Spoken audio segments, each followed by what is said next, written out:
بسم اللہ الرحمن الرحیم۔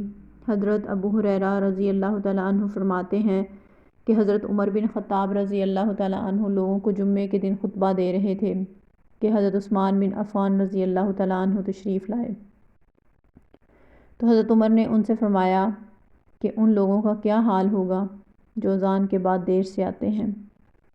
تو حضرت عثمان رضی اللہ تعالیٰ عنہ نے فرمایا، اے امیر المومنین، میں نے جس وقت اذان سنی تو صرف وضو کیا اور کچھ نہیں کیا، پھر میں آ گیا ہوں۔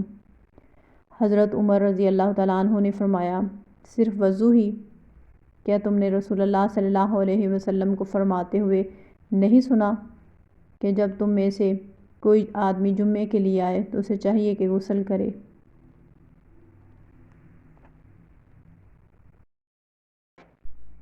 ایک اور حدیث میں حضرت ابو ہریرہ رضی اللہ تعالیٰ عنہ سے روایت ہے کہ رسول اللہ صلی اللہ علیہ وسلم نے فرمایا کہ بہترین دن جس میں سورج نکلتا ہے وہ جمعے کا دن ہے۔